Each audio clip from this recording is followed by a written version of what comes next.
शब्द कमाए जिन जीते पंच विकार, तिन संतन को वंदना सिर चरणन पग उतार। तुध आज्ञा अरदास हमारी, जियो पिंड सब तेरा। कहो नानक सब तेरी वड्याई, कोई नाव न जाने जाने मेरा।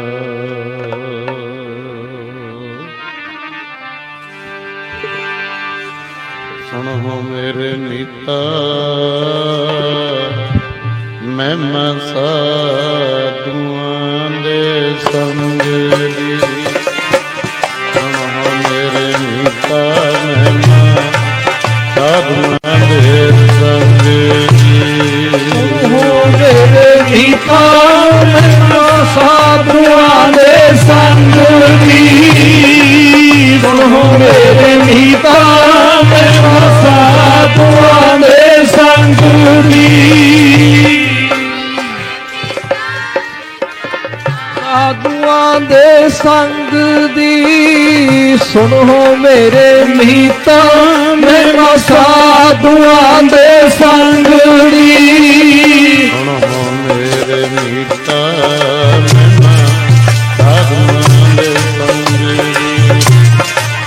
सुनो मेरे मीता महिमा साधुआं दे संग दी। सुनो मेरे मीता महिमा साधुआं दे संग दी। सुनो मेरे मीता महिमा साधुआं दे संग दी।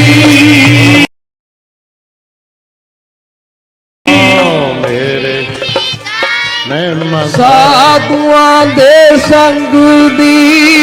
सुनो मेरे मीता महिमा साधुआं दे संग दी। पिंगल पर्वत पार करे चक्रब की पार, गुण तेज पुनीता। महिमा साधु सुनो मेरे मीता साध के संग नहीं टिका। दर्शन पेट तो हो निहाले।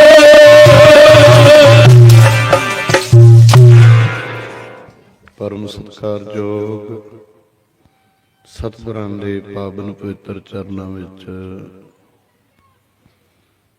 ਅੱਜ ਤੀਸਰੇ ਦਿਵਾਨ ਤੇ ਬੜੇ ਲੰਬੇ ਸਮੇਂ ਤੋਂ ਚੌਂਕੜੇ ਮਾਰ ਕੇ ਜੁੜ ਬੈਠੀ ਗੁਰੂ ਕੀ ਸਾਧ ਸੰਗਤ ਜੀ, ਮੈਂ ਬੇਨਤੀ ਕਰਾਂ ਥੋੜਾ ਜਿਹਾ ਸਮਾਂ ਹੁਣ ਲੰਗਰ ਦੀ ਸਮਾਪਤੀ ਕਰ ਦਿਓ। ਸੇਵਾਦਾਰ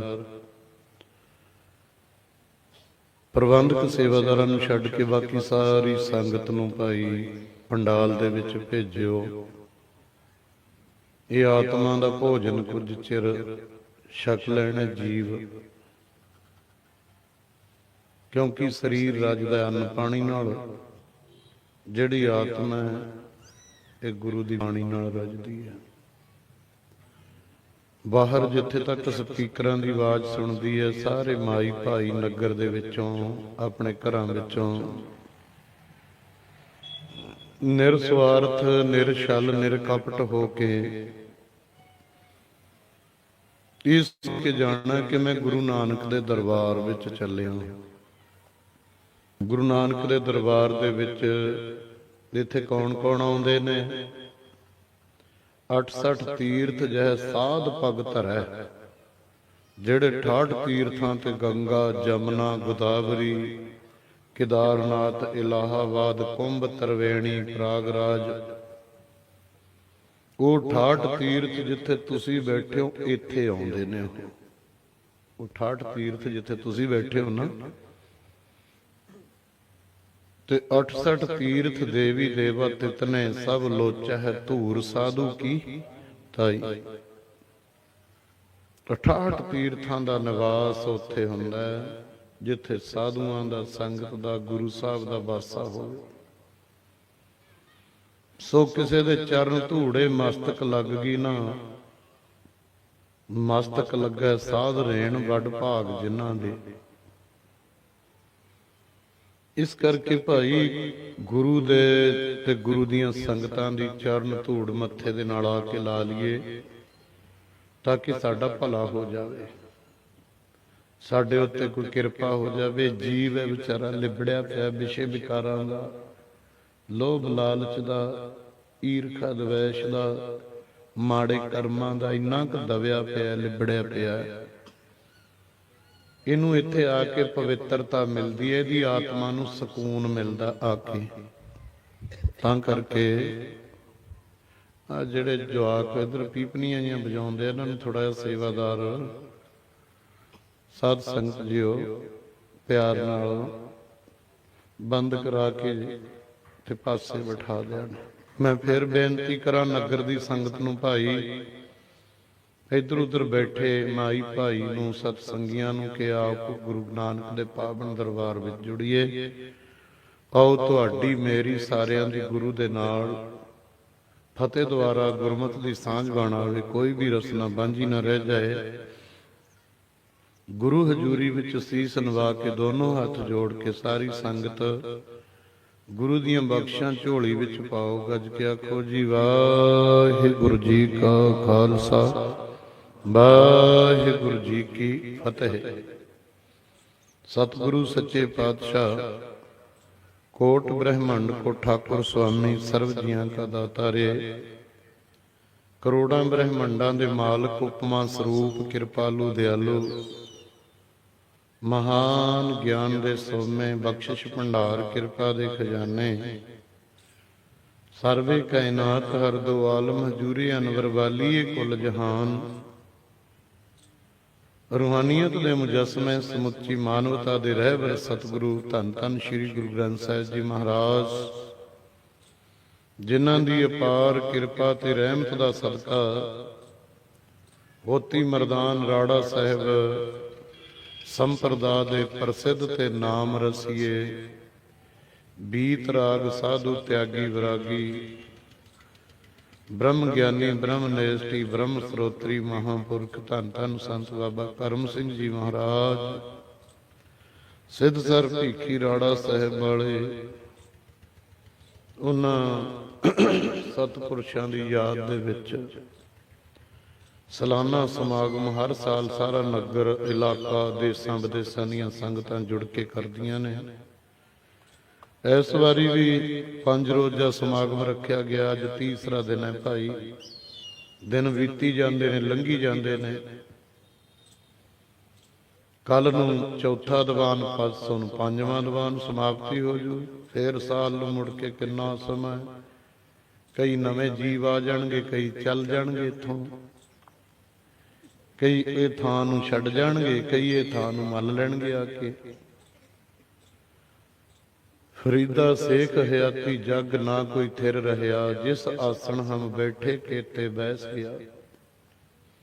ਕਿਸੇ ਹੋਰ ਨੇ ਜਗ੍ਹਾ ਮੰਨ ਲੈਣੀ ਆ ਕੇ, ਪਰ ਅਸੀਂ ਆਪਣੀ ਜ਼ਿੰਦਗੀ ਦਾ ਕੁਝ ਲਾਹਾ ਖੱਟਿਆ ਕਿ ਨਹੀਂ ਖੱਟਿਆ, ਅਸੀਂ ਆਪਣੇ ਜੀਵਨ ਨੂੰ ਕੁਝ ਸਫਲਾ ਕੀਤਾ ਕਿ ਨਹੀਂ ਕੀਤਾ।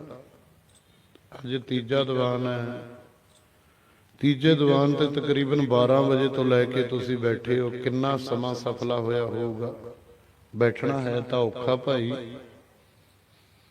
ਹੈ ਤਾਂ ਔਖਾ ਬੈਠਣਾ। ਕਈਆਂ ਨੂੰ ਵਿਚਾਰਿਆਂ ਨੂੰ ਗੋਡਿਆਂ ਦੀ, ਢੂਹੀ ਦੀ ਪ੍ਰੋਬਲਮ ਹੁੰਦੀ ਹੈ, ਪਰ ਜਦੋਂ ਸ਼ਬਦ ਨਾਲ ਜੁੜ ਜਾਈਦਾ ਉਦੋਂ ਇਹ ਤਕਲੀਫ ਯਾਦ ਨਹੀਂ ਰਹਿੰਦੀ, ਕਿਉਂਕਿ ਸਰੀਰ ਨਾਲ ਸੰਬੰਧ ਟੁੱਟ ਜਾਂਦਾ, ਸੁਰਤ ਸ਼ਬਦ ਨਾਲ ਜੁੜ ਜਾਂਦੀ ਹੈ। ਜਦੋਂ ਸ਼ਬਦ ਨਾਲ ਸੁਰਤ ਜੁੜੀ, ਜਿਨ੍ਹਾਂ ਦੀ ਜੁੜੀ, ਭਾਈ ਮਤੀ ਦਾਸ ਦਾ ਆਰੇ ਨਾਲ ਸਰੀਰ ਚੀਰੀ ਜਾਂਦੇ ਨੇ, ਉਹਦੀ ਸੁਰਤ ਗੁਰੂ ਨਾਲ ਜੁੜੀ ਹੈ, ਉਹਨੂੰ ਤਕਲੀਫ ਦਾ ਪਤਾ ਹੀ ਨਹੀਂ ਲੱਗਦਾ। ਭਾਈ ਮਨੀ ਸਿੰਘ ਦਾ ਬੰਦ ਕੱਟੀ ਜਾਂਦੇ ਆ। ਸਥੂਲ ਸਰੀਰ ਨਾਲੋਂ ਸੰਬੰਧ ਟੁੱਟ ਜਾਂਦਾ, ਕਿਉਂਕਿ ਇਹ ਜੜ ਹੈ, ਚੇਤਨ ਦੇ ਨਾਲ ਜੁੜ ਜਾਂਦਾ। ਮੇਰੇ ਤੋਂ ਪਹਿਲਾਂ ਕਿੰਨੇ ਸਾਰੇ ਢਾਡੀ ਸਿੰਘਾਂ ਨੇ ਕਥਾਵਾਚਕ ਅੰਮ੍ਰਿਤਸਰ ਸਾਹਿਬ ਤੋਂ ਆਏ ਤੇ ਉਹਨਾਂ ਨੇ ਕਿੰਨਾ ਸੋਹਣਾ ਗੁਰੂ ਦਾ ਇਤਿਹਾਸ ਸੁਣਾਇਆ ਸਾਨੂੰ। ਉਹ ਪਿਛਲੀ ਜਾਂਦੇ ਵਾਰੀ ਨਾ ਤੁਸੀਂ ਸਰੋਤੇ ਹੋ, ਗੱਲਾਂ ਨੂੰ ਨੋਟ ਕਰਿਆ ਕਰੋ। ਉਹ ਜਾਂਦੇ ਜਾਂਦੇ ਇੱਕ ਸਾਧ ਸੰਗਤ ਜੀ ਉਹ ਕਵੀ ਚੰਦਨ ਦਾ ਸਵਈਆ ਪੜ੍ਹ ਕੇ ਗਏ ਸੀ। ਸਵਈਆ, ਨਵ ਸਾਥ ਪੀਏ ਨਵ ਸਾਥ ਪੀਏ ਨਵ ਸਾਥ ਪੀਏ ਨਵ ਸਾਥ ਕਮਾਏ। ਉਹ ਬੜੀ ਡੂੰਘੀ ਗੱਲ ਸੀ। ਹੁਣ ਉਹਦੇ ਅਰਥ ਮੈਂ ਜੇ ਕਰਾਂ ਤਾਂ ਫਿਰ ਸਾਰਾ ਇੱਥੇ ਦੀਵਾਨ ਉਸੇ ਤੇ ਹੀ ਲੱਗ ਜੂਗਾ। ਨਵ ਸਾਤ 9 ਤੇ 7 ਸਾਲ, 9 ਤੇ 7 16 ਸਾਲ ਦੀ ਇੱਕ ਸੁੰਦਰੀ ਨੇ 16 ਨਾਮ ਤੇ 7 16 ਸ਼ਿੰਗਾਰ ਕੀਤੇ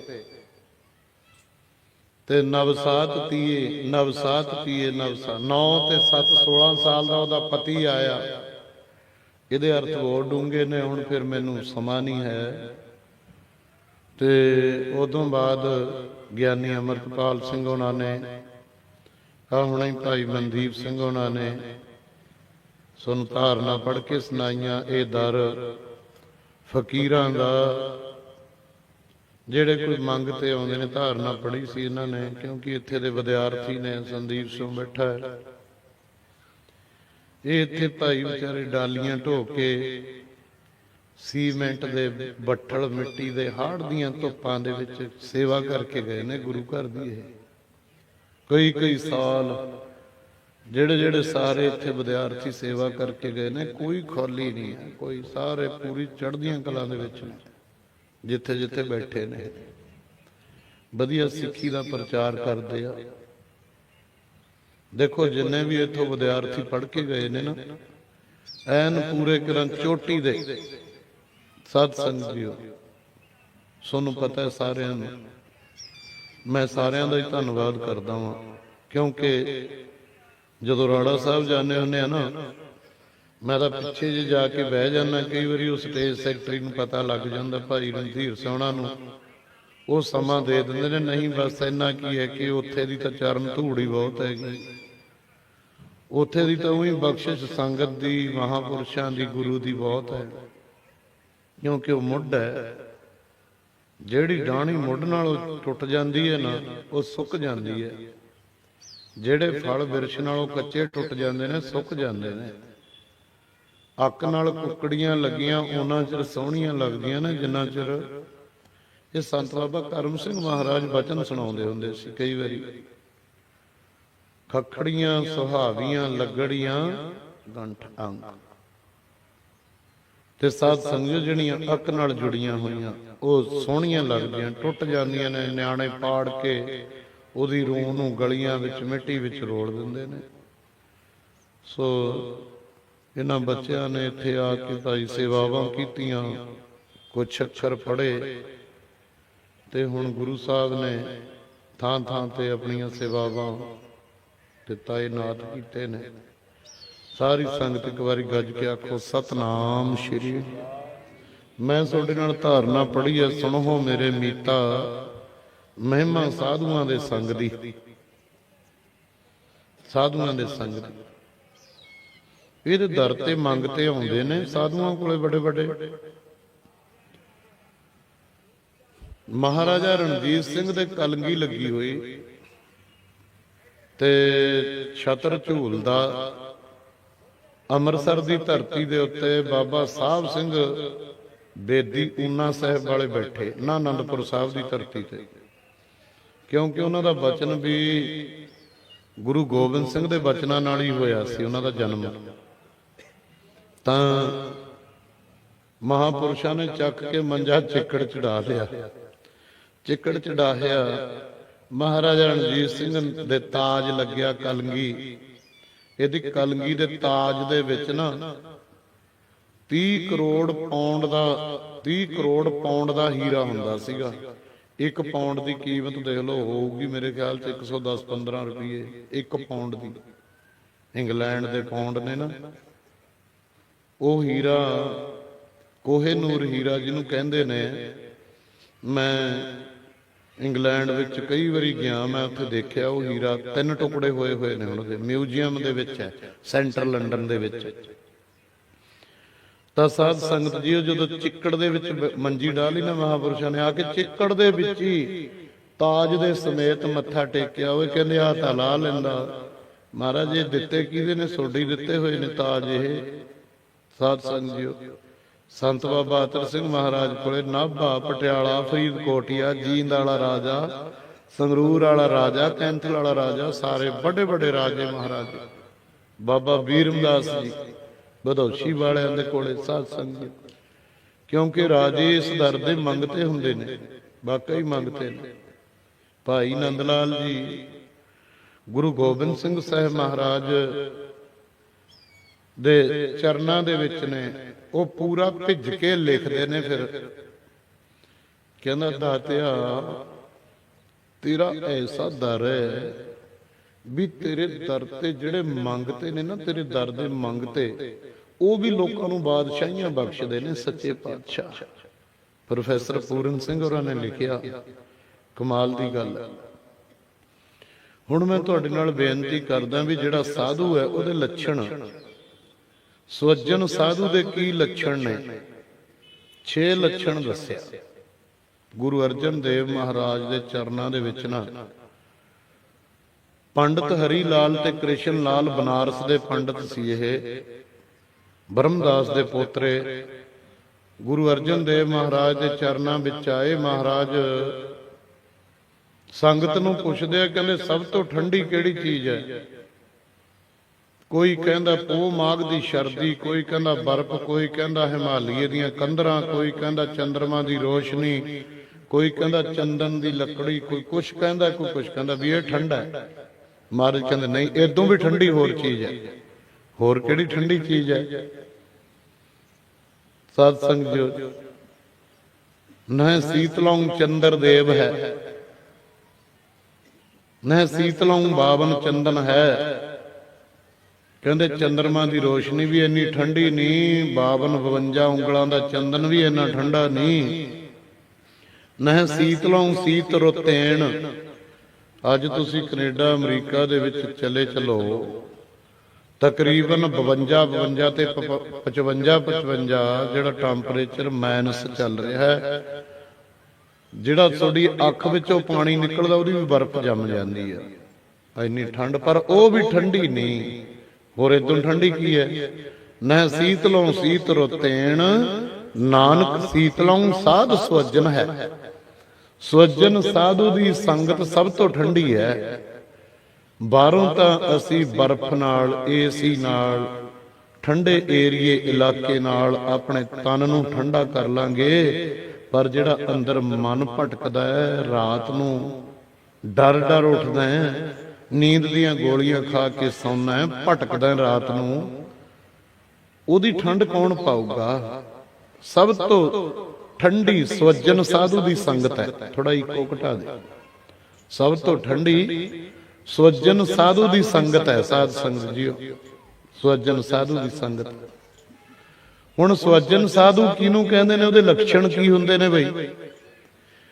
ਥੋੜਾ ਜਿਹਾ ਤੁਸੀਂ ਸਰੋਤੇ ਹੋ, ਧਿਆਨ ਨਾਲ ਸੁਣਿਓ। ਜੇ 10 ਮਿੰਟ ਲੇਟ ਵੀ ਹੋ ਗਿਆ, ਕਾਹਲੀ ਨਾ ਕਰਿਓ, ਕਿਉਂਕਿ ਮੱਲੋ ਮੱਲੀ ਮੇਰੇ ਵੱਸ ਦੀ ਗੱਲ ਨਹੀਂ। ਸੰਗਤ ਵੀ ਲੇਟ ਆਉਂਦੀ ਹੈ ਪਿੰਡ ਚੋਂ, ਤੇ ਐਤਕੀ ਆਪਾਂ ਜ਼ਿਆਦਾਤਰ ਪਿੰਡ ਪੱਧਰ ਦਾ ਹੀ ਰੱਖਿਆ ਸੀਗਾ ਪ੍ਰੋਗਰਾਮ। ਸੋ ਇਸ ਕਰਕੇ ਸਵੱਜਨ ਸਾਧੂ ਦੀ ਸੰਗਤ, ਸਵੱਜਨ ਸਾਧੂ ਦੇ 6 ਲੱਛਣ।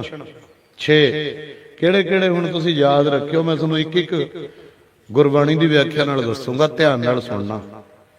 ਪਹਿਲਾ ਲੱਛਣ, ਦੁਨੀਆ ਦੇ ਲੋਕਾਂ ਨਾਲੋਂ ਉਹਦਾ ਕੀ ਫਰਕ ਹੁੰਦਾ ਹੈ? ਇੱਕ ਇੱਕ ਲੱਛਣ ਦੇ ਵਿੱਚ ਜਿਹੜਾ ਪਹਿਲਾ ਲੱਛਣ ਹੈ, ਉਹਦਾ ਪਹਿਲੀ ਨਿਸ਼ਾਨੀ ਕਿਹੜੀ ਹੈ? ਮੰਤਰੰ ਰਾਮ ਰਾਮ ਨਾਮੰ ਧਿਆਨੰ ਸਰਵਤਰ ਪੂਰਨ ਹੈ। ਉਹਦਾ ਜਿਹੜਾ ਮਨ ਹੈ, ਦੁਨਿਆਵੀ ਲੋਕਾਂ ਦਾ ਮਨ ਤਾਂ ਕਿਸੇ ਦਾ ਪੈਸੇ ਵਿੱਚ, ਮਾਇਆ ਵਿੱਚ, ਕਿਸੇ ਦਾ ਲਾਲਚ ਵਿੱਚ, ਪੁੱਤਰ ਧੀਆਂ ਵਿੱਚ, ਕਾਰੋਬਾਰ ਵਿੱਚ। ਪਰ ਜਿਹੜਾ ਸਵੱਜਨ ਸਾਧੂ ਹੈ ਨਾ, ਉਹ ਰਾਮ ਦੇ ਜਿਹੜਾ ਰਮਿਆ ਹੋਇਆ ਪਰਮੇਸ਼ਰ ਹੈ, ਉਹਦੇ ਮੰਤਰ ਦੇ ਨਾਲ ਉਹਦਾ ਮਨ ਜੁੜਿਆ ਰਹਿੰਦਾ 24 ਘੰਟੇ। ਮੰਤਰੰ ਰਾਮ ਰਾਮ ਨਾਮੰ ਧਿਆਨੰ ਸਰਵਤਰ ਪੂਰਨ ਹੈ। ਉਹਦਾ ਸਰਬ ਵਿਆਪਕ ਵਾਹਿਗੁਰੂ ਦੇ ਵਿੱਚ ਸਦੀਵ ਕਾਲ 8 ਪਹਿਰ ਧਿਆਨ ਰਹਿੰਦਾ ਹੈ। ਧਿਆਨ, ਗੁਰ ਕੀ ਮੂਰਤ ਮਨ ਮਹਿ ਧਿਆਨ। ਗੁਰ ਕੀ ਮੂਰਤ, ਗੁਰੂ ਦੀ ਮੂਰਤ ਕਿਹੜੀ ਹੈ? ਫੋਟੋ ਹੈ, ਤਸਵੀਰ ਹੈ। ਅਸੀਂ ਕਈ ਵਾਰੀ ਫੋਟੋਆਂ ਲਾ ਕੇ ਘਰ ਵਿੱਚ ਉਹਦਾ ਧਿਆਨ ਧਰ ਲੈਂਦੇ ਹਾਂ। ਫੋਟੋ ਦਾ ਧਿਆਨ ਨਾ ਧਰਿਆ ਕਰੋ। ਹੁਣ ਇਹਦੇ ਅਰਥ ਨੂੰ ਖੋਲਿਆ ਭਾਈ ਗੁਰਦਾਸ ਜੀ ਨੇ, ਕਹਿੰਦੇ ਗੁਰੂ ਦੀ ਮੂਰਤ ਕਿਹੜੀ ਹੈ? ਗੁਰਮੂਰਤ ਗੁਰ ਸ਼ਬਦ ਹੈ। ਗੁਰਮੂਰਤ ਗੁਰ ਸ਼ਬਦ ਹੈ। ਕਿੱਥੋਂ ਮਿਲੂਗਾ? ਸਾਧ ਸੰਗਤ ਮਿਲ ਪ੍ਰਗਟੀ ਆਇਆ। ਇਹ ਸੰਗਤ ਵਿੱਚ ਜਦੋਂ ਜੁੜ ਕੇ ਕਹੋਗੇ ਨਾ, ਵਾਹਿਗੁਰੂ ਵਾਹਿਗੁਰੂ ਵਾਹਿਗੁਰੂ,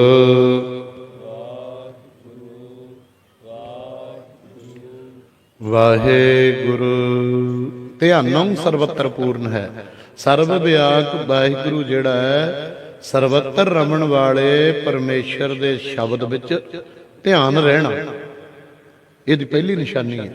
ਦੂਜੀ ਨਿਸ਼ਾਨੀ ਜੀ, ਗਿਆਨੰ ਸਮ ਦੁੱਖ ਸੁਖੋਂ, ਉਹਨੂੰ ਦੁੱਖ ਤੇ ਸੁੱਖ ਦਾ ਗਿਆਨ ਹੋ ਜਾਣਾ। ਦੁੱਖ ਤੇ ਸੁੱਖ ਦਾ ਗਿਆਨ ਕਿਵੇਂ? ਇੱਕ ਇਧਰ ਬਾਗੇ ਪੁਰਾਣਿਆਂ ਨਹੀਂ ਕੋਈ ਪਿੰਡ ਸੀਗਾ, ਉੱਥੇ ਨਾ ਪੰਜ ਪਿਆਰਿਆਂ ਦੀ ਸੇਵਾ 'ਚ ਲੱਗਦਾ ਹੁੰਦਾ ਸਿੰਘ। ਉਹਦਾ ਕਿਤੇ 8ਵੀਂ 9ਵੀਂ 'ਚ ਪੜਦਾ ਪਚੰਗੀ ਚੜ੍ਹਾਈ ਕਰ ਗਿਆ। ਧਿਆਨ ਦੇਣਾ, ਉਹਦਾ ਪੁੱਤ ਇੱਕੋ ਹੀ ਪੁੱਤ ਸੀ, ਚੜ੍ਹਾਈ ਕਰ ਗਿਆ। ਮਾਂ ਬਾਪ ਕੰਧਾਂ ਨਾਲ ਟੱਕਰਾਂ ਮਾਰ ਮਾਰ ਮਰ ਜਾਂਦੇ ਆ, ਇੱਕ ਪੁੱਤ ਕੱਲਾ ਚੜ੍ਹਾਈ ਕਰ ਜਾਵੇ। ਉਹਦੀਆਂ ਦੋ ਲੜਕੀਆਂ ਤੇ ਕਾਨੀ ਲੱਗੀਆਂ, ਜਕਾਰੇ ਛੱਡੇ, ਮਾਂ ਬਾਪ ਨੇ ਸ਼ਬਦ ਪੜ੍ਹੇ, ਪੁੱਤ ਤੋਰਦੇ ਆ ਹੱਥੀਂ ਅਰਥੀ ਤੇ ਰੱਖ ਕੇ। ਕੋਈ ਗੁਰਮੁਖ ਇਹੋ ਜਿਹੇ ਕਰੋੜਾਂ ਦੇ ਵਿੱਚੋਂ ਨੇ, ਕਰੋੜਾਂ ਚੋਂ ਗੱਲਾਂ ਤਾਂ ਸਾਰੇ ਕੋਈ ਕਰ ਲੈਂਦੇ ਆ। ਉਹਨੂੰ ਕਹਿੰਦੇ ਨੇ ਦੁੱਖ ਤੇ ਸੁੱਖ ਦਾ ਗਿਆਨ ਹੋ ਜਾਣਾ। ਜੋ ਨਰ ਦੁੱਖ ਮਹਿ ਦੁੱਖ ਨਹੀਂ ਮਾਨੈ। ਇਹ ਸ਼ਬਦ ਗੁਰੂ ਤੇਗ ਬਹਾਦਰ ਮਹਾਰਾਜ ਦਾ ਹੈ। ਇਹਨੂੰ ਵਿਆਖਿਆ ਸਾਹਿਤ ਪੜ੍ਹਿਓ, ਇਹਦੇ ਵਿੱਚ 19 ਗੁਣ ਨੇ। 19 ਗੁਣ, 19 ਗੁਣ। ਜਿਵੇਂ ਇੱਕ ਸੁਖਮਨੀ ਸਾਹਿਬ, ਕਿਸੇ ਸੰਤ ਕਰਤਾਰ ਸਿੰਘ ਉਹਨਾਂ ਨੂੰ ਕਿਸੇ ਨੇ ਭਿੰਡਰਾਂ ਵਾਲਿਆਂ ਨੂੰ ਸਵਾਲ ਕੀਤਾ, ਕਹਿੰਦੇ ਜੀ ਸੁਖਮਨੀ ਸਾਹਿਬ ਪੜ੍ਹੇ ਦਾ ਕੀ ਫਲ ਹੈ? ਕਹਿੰਦੇ ਭਾਈ ਇੱਕ ਅਸ਼ਟਪਦੀ ਜਿਹੜੀ ਹੁੰਦੀ ਹੈ ਉਹਦੀਆਂ 8 ਪੌੜੀਆਂ ਹੁੰਦੀਆਂ ਨੇ। ਇੱਕ ਪੌੜੀ ਵਿੱਚ 22 ਗੁਣ ਹੁੰਦੇ ਨੇ, 22 ਗੁਣ। ਤੇ ਹੁਣ ਸਾਰੀ ਕੱਲੀ ਕੱਲੀ ਪੌੜੀ ਦੇ ਵਿੱਚੋਂ ਗਿਣ ਲਓ, ਇੱਕ ਪੌੜੀ 22 ਗੁਣ ਹੁੰਦੇ ਨੇ। ਪਹਿਲਾਂ ਤਾਂ 24 ਨੂੰ ਸਾਧ ਸੰਗਤ ਜੀਓ, ਔਰ ਇੱਕ ਅਸ਼ਟਪਦੀ ਵਿੱਚ 8 ਪੌੜੀਆਂ ਹੁੰਦੀਆਂ ਨੇ, ਹਾਂਜੀ। ਤੇ ਫਿਰ ਵੇਖ ਲਓ ਵੀ 24 ਅਸ਼ਟਪਦੀਆਂ ਨੂੰ 8 ਨਾਲ ਗੁਣਾ ਕਰਕੇ ਉਦੋਂ ਬਾਅਦ ਫਿਰ 22 ਨਾਲ ਗੁਣਾ ਕਰਨਾ ਹੈ। ਕਿੰਨੇ ਗੁਣ ਹੋ ਗਏ, ਬੱਲੇ ਬੱਲੇ ਬੱਲੇ, ਜਿਹੜਾ ਸੁਖਮਨੀ ਸਾਹਿਬ ਦਾ ਪਾਠ ਕਰਦਾ। ਸੋ ਮੇਰਾ ਕਹਿਣ ਤੋਂ ਭਾਵ, ਆਪ ਜੀਆਂ ਨੂੰ ਸਾਧ ਸੰਗਤ ਗਿਆਨੋਂ ਸਮ ਦੁੱਖ ਸੁਖੋਂ, ਦੁੱਖ ਤੇ ਸੁੱਖ ਦਾ ਗਿਆਨ ਹੋ ਜਾਣਾ। ਜੇ ਦਾਤੇ ਨੇ ਕੋਈ ਪਦਾਰਥ ਦੇ ਤੇ ਸ਼ੁਕਰ ਹੈ ਤੇਰਾ, ਜੇ ਖੋਹ ਲੇ ਤਾਂ ਵੀ ਸ਼ੁਕਰ ਹੈ ਤੇਰਾ। ਜੇ ਸੁੱਖ ਦੇ ਤਾਂ ਤੁਝੇ ਅਰਾਧੀ, ਦੁੱਖ ਵੀ ਤੁਝੇ ਤੇ ਆਈ। ਇਹ ਸਵੱਜਣ ਸਾਧੂ ਦਾ ਦੂਜਾ ਲੱਛਣ ਹੈ, ਉਹਦੇ ਹੁਕਮ ਵਿੱਚ ਰਹਿਣਾ, ਉਹਦੀ ਖੁਸ਼ੀ ਵਿੱਚ, ਉਹਦੇ ਰੰਗਾਂ ਵਿੱਚ ਰਹਿਣਾ, ਪਿਆਰੇ ਦੇ ਰੰਗ ਵਿੱਚ ਰਹਿਣਾ। ਇਹ ਦੂਸਰਾ। ਜੁਗਤ ਨਿਰਮਲ ਨਿਰਵੈਰਨ ਹੈ। ਜਿਹੜਾ ਨਿਰਵੈਰ ਵਾਹਿਗੁਰੂ ਹੈ, ਮੈਲ ਤੋਂ ਰਹਿਤ ਨਿਰਮਲ ਹੈ, ਉਹਦੇ ਵਿੱਚ ਜੁੜਨ ਦੀ ਉਹਨੂੰ ਜੁਗਤੀ ਆ ਜਾਵੇ। ਗਿਆਨੰ ਸਮ ਦੁੱਖ ਸੁਖੋਂ, ਸਮ ਕੀ ਬਰਾਬਰਤਾ। ਦੁੱਖ ਤੇ ਸੁੱਖ ਦੇ ਵਿੱਚ ਬਰਾਬਰਤਾ ਹੋਣੀ। ਜਵਾਨ ਪੁੱਤ ਮਰ ਗਿਆ ਤਾਂ ਵੀ ਉਹਦੇ ਭਾਣੇ ਵਿੱਚ ਹੈ, ਕੋਈ ਬੱਚਾ ਜਨਮ ਲੈ ਕੇ ਘਰ ਵਿੱਚ ਆ ਗਿਆ ਤਾਂ ਵੀ ਉਹਦੇ ਭਾਣੇ ਵਿੱਚ ਹੈ। ਜੋ ਨਰ ਦੁੱਖ ਮੈਂ ਦੁੱਖ ਨਹੀਂ ਮਾਨਣਾ, ਸੁਖ ਸਨੇਹ ਔਰ ਭੈ ਨਹੀਂ, ਜਾ ਕੇ ਕੰਚਨ ਮਾਟੀ ਮਾਨਣਾ। ਤੇ ਇਹ ਦੂਸਰਾ ਗੁਣ ਹੈ। ਨਿਰਮਲ ਜਿਹੜਾ ਵਾਹਿਗੁਰੂ ਹੈ, ਉਹਦੇ ਸ਼ਬਦ ਵਿੱਚ ਜੁੜਨ ਦੀ ਗਿਆਤਾ ਆ ਜਾਵੇ, ਜਾਂਚ ਆ ਜਾਵੇ, ਜੁਗਤੀ ਆ ਜਾਵੇ। ਜੁਗਤ ਨਿਰਮਲ ਨਿਰਵੈਰ ਹੈ। ਤੇ ਤੀਜਾ ਜੀ ਉਹਦਾ ਲੱਛਣ, ਤੀਜਾ ਉਹਦਾ ਲੱਛਣ ਹੈ ਸਾਧ ਸੰਗ ਦਇਆਲੰ ਸਰਵਤਰ ਜੀਆ। ਸਾਰਿਆਂ ਜੀਵਾਂ ਤੇ ਦਿਆਲੂ ਕਿਰਪਾਲੂ ਰਹਿਣਾ, ਇਹ ਸਾਧੂ ਦੇ ਲੱਛਣ ਨੇ। ਕੋਈ ਆ ਗਿਆ, ਸਾਰਿਆਂ ਤੇ ਦਿਆਲੂ ਰਹਿਣਾ, ਉਹਨਾਂ ਨੂੰ ਖੁਸ਼ੀਆਂ ਹੀ ਦੇਣੀਆਂ। ਸਾਰਿਆਂ ਨੂੰ ਸਾਧੂ ਨੇ ਖੁਸ਼ੀਆਂ ਹੀ ਦੇਣੀਆਂ। ਸੰਤ ਬਾਬਾ ਕਰਮ ਸਿੰਘ ਮਹਾਰਾਜ ਜੀ ਜੀਵਨ ਵਿੱਚ ਮੈਂ ਦੇਖੀਆਂ, ਹਰ ਇੱਕ ਨੂੰ ਖੁਸ਼ੀ ਉਹ ਦੇਣੀ। ਸਾਧ ਸੰਗਤ ਆਏ, ਚੰਗਾ ਭਾਈ ਧੰਨ ਭਾਗ। ਦਇਆਲੰ ਸਰਵਤਰ ਜੀਆ, ਸਾਰਿਆਂ ਜੀਵਾਂ ਤੇ ਦਿਆਲੂ ਕਿਰਪਾਲੂ ਹੀ ਰਹਿਣਾ, ਕਿਸੇ ਤੇ ਕਰੋਪ ਨਾ ਰਹਿਣਾ। ਦਇਆਲੰ ਸਰਵਤਰ ਜੀਆ, ਪੰਜ ਦੋਖ ਵਿਵਰਜਿਤ ਹੈ।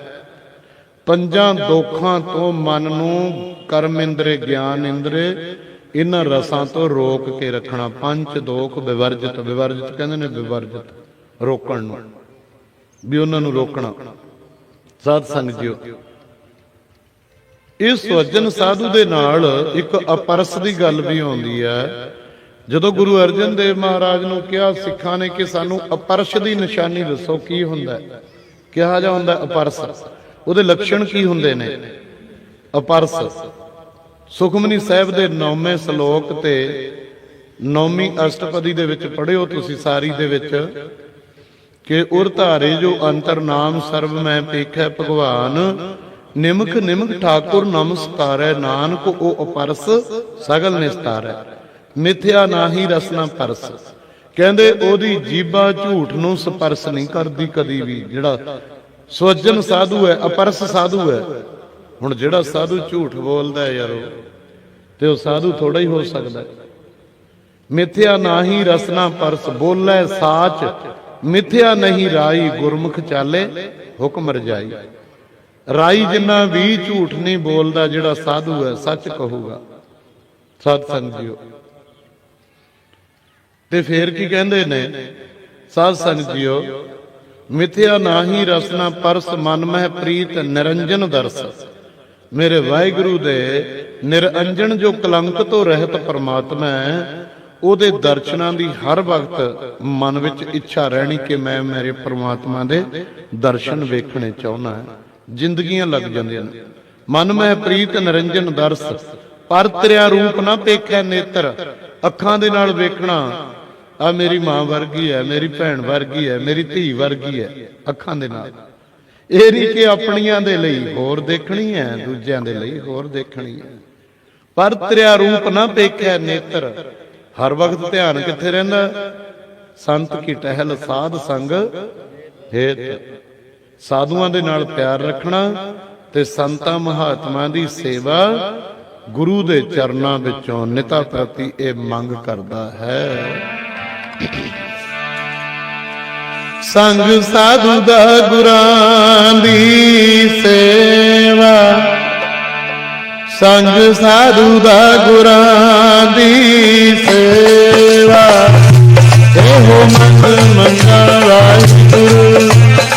ਸੰਗ ਸਾਧੂ ਦਾ ਗੁਰਾਂ ਦੀ ਸੇਵਾ, ਇਹੋ ਮੰਗ ਮੰਗਾ ਬਾਤਿਆ।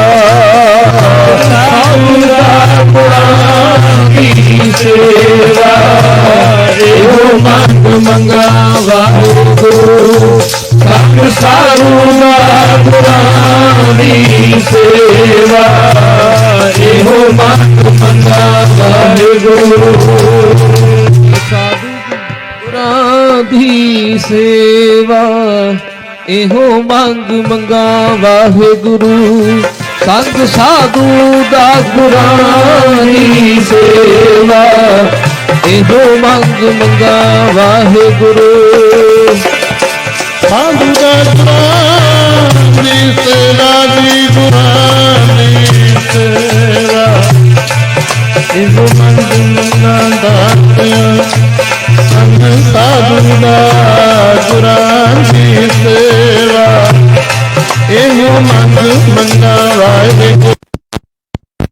ਸਾਧੂ ਦਾ ਗੁਰਾਂ ਦੀ ਸੇਵਾ, ਇਹੋ ਮੰਗ ਮੰਗਾ ਵਾਹਿਗੁਰੂ। ਸੰਗ ਸਾਧੂ ਦਾ ਗੁਰਾਂ ਦੀ ਸੇਵਾ, ਇਹੋ ਮੰਗ ਮੰਗਾ ਵਾਹਿਗੁਰੂ।